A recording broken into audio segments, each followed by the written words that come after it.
হযরতে ইমাম বালখী রাহমাতুল্লাহ আলাইহি বলেন, আল্লাহর কোনো বান্দাকে যখন আল্লাহ রাব্বুল আলামিন সৌভাগ্যবান করেন, আল্লাহ রাব্বুল আলামিন তখন তার ভিতরে 5টা আলামত দান করেন। বলুন সুবহানাল্লাহ।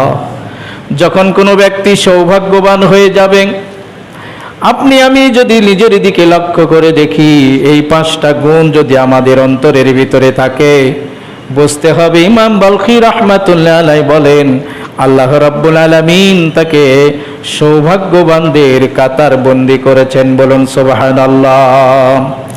1 নাম্বার হলো, আল্লাহ রাব্বুল আলামিন যাকে সৌভাগ্যবান দান করেছেন, তার অন্তরটা হবে বিনম্র, তার অন্তরটা হবে নরম। মানুষের দুঃখ বেদনা দেখে আল্লাহর বান্দা কখনো স্থির থাকতে পারবে না।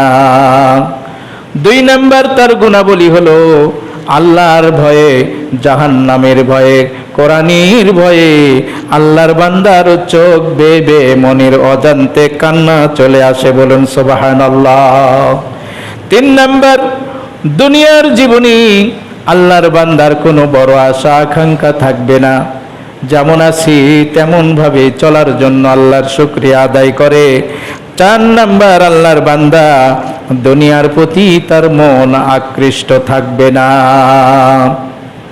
5 নাম্বার, আল্লাহর ইমাম বালখী রাহমাতুল্লাহ আলাইহি বলেন, সৌভাগ্যবান হওয়ার জন্য তার আলামত হলো, আল্লাহর বান্দা কখনো নির্লজ্জ হবে না। শরম থাকবে, তার বেহায়াপনা থাকবে না। আল্লাহর বান্দা দুনিয়াবি চলতে ফিরতে উঠতে বসতে কখনো নির্লজ্জ হবে না। লজ্জা হলো মানুষের জন্য ঈমানের অঙ্গ। বলুন সুবহানাল্লাহ। হযরত ইউসুফ আলাইহিস সালাতু ওয়াস সালাম ছিলেন বিনম্র। লক্ষ্য করে দেখুন, ইউসুফ আলাইহিস সালাতু ওয়াস সালাম ঈমানদার, তিনি একজন নবী, তিনি একজন আল্লাহওয়ালা। আর তার সঙ্গে যারা ছিল, এরা ছিল বিধর্মী। এরা বিভিন্ন মূর্তিদেরকে দেবতা হিসাবে মানত। এরা কাফির ছিল। ইউসুফ আলাইহিস সালাতু ওয়াস সালাম এই কাফিরদের সঙ্গেও ভালো আচরণ করেছেন। ইসলাম বলে মুবাশিরাত, লেনদেন, ওঠা বসা, মুআমিলাত, লেনদেন, চলাফেরা, ব্যবসা বাণিজ্য, এই সকল ব্যক্তিরা মুসলমানদের সঙ্গেও যেরকম হবে, কাফেরদের সঙ্গেও আমাদের সেরকম হবে। বলুন সুবহানাল্লাহ। এজন্য কোনো মুসলিম যার ভিতরে আল্লাহর ভয় আছে, সে কখনো হিন্দুদের মন্দিরে আঘাত করতে পারে না, বিধর্মীদেরকে কখনো আঘাত করতে পারে না। কিছু নামধারী হিন্দু, কিছু নামধারী মুসলিম নিজেদের স্বার্থ হাসিলের জন্য হিন্দু ভাইদের মন্দিরে, দোকানপাটে হামলা করে। বলুন নাউজুবিল্লাহ।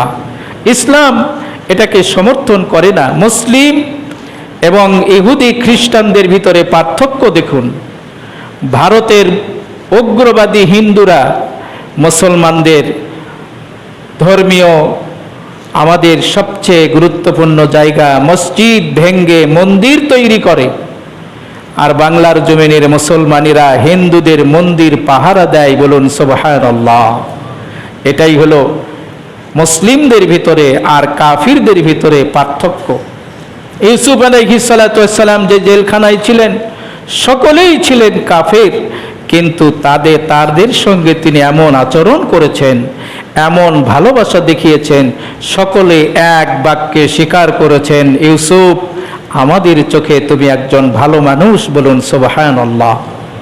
হযরত ইমাম বালখী রাহমাতুল্লাহ আলাইহি বলেন, 5টি আলামত যদি কারো ভিতরে থাকে, সে হলো হতভাগ্য, সে হলো আল্লাহর নাফরমানি বান্দা, সে হলো দুর্ভাগ্যবান বান্দা। 1 নাম্বার হলো যার অন্তর অত্যন্ত কঠিন। মানুষের দুঃখ বেদনা দেখেও যার অন্তর গলে না। চোখের সামনে একজন মানুষকে মেরে ফেললো, তারপরেও সে হাসে, তারপরেও সে কাঁদে। হাজার হাজার মানুষকে নির্মমভাবে হত্যা করার পরেও তারা আনন্দ উল্লাস করে। হযরত ইমাম বালখী রাহমাতুল্লাহ আলাইহি বলেন, এরা হলো দুর্ভাগ্যবান। 2 নাম্বার, এমন পাষাণ হৃদয়ের মানুষ রয়েছে যাদের চোখ দিয়ে আল্লাহর ভয়ে কখনো পানি আসে না। জাহান্নামের আলোচনা শুনে চোখে পানি আসে না, মোনাজাত করে চোখে পানি আসে না, তাদের অন্তর কখনো কাঁদে না। 3 নাম্বার, দুনিয়ার প্রতি যাদের আকর্ষণ বেশি, দুনিয়া নিয়ে ব্যস্ত, নামাজ পড়ার সময় নাই, মসজিদ মাদ্রাসায় ইতিম এদেরকে দান করার কোনো বালাই নাই, দুনিয়াতে তাদের অর্থ সম্পদ শুধু কেমনি বাড়বে এই চিন্তা চেতনা নিয়ে তারা শুধু চলাফেরা করে। 4 নাম্বার হলো এই দুনিয়াতে আজীবন সুদীর্ঘ জীবন বাঁচার আশা করে। তারা মনে মনে ভাবে যে আরো কত বছর যেন আমরা বাঁচি, কিন্তু এক সময় তাদের জীবনে বিপদ চলে আসে, এক সময় তাদের মাধ্যমে অত্যন্ত ভয়াবহ জীবন যাপন চলে আসে। 5 নাম্বার হতভাগাদের লক্ষণ হলো এরা হয় নির্লজ্জ, এরা হয় বেহায়া, এদের শরম বলতে কিছু থাকে না।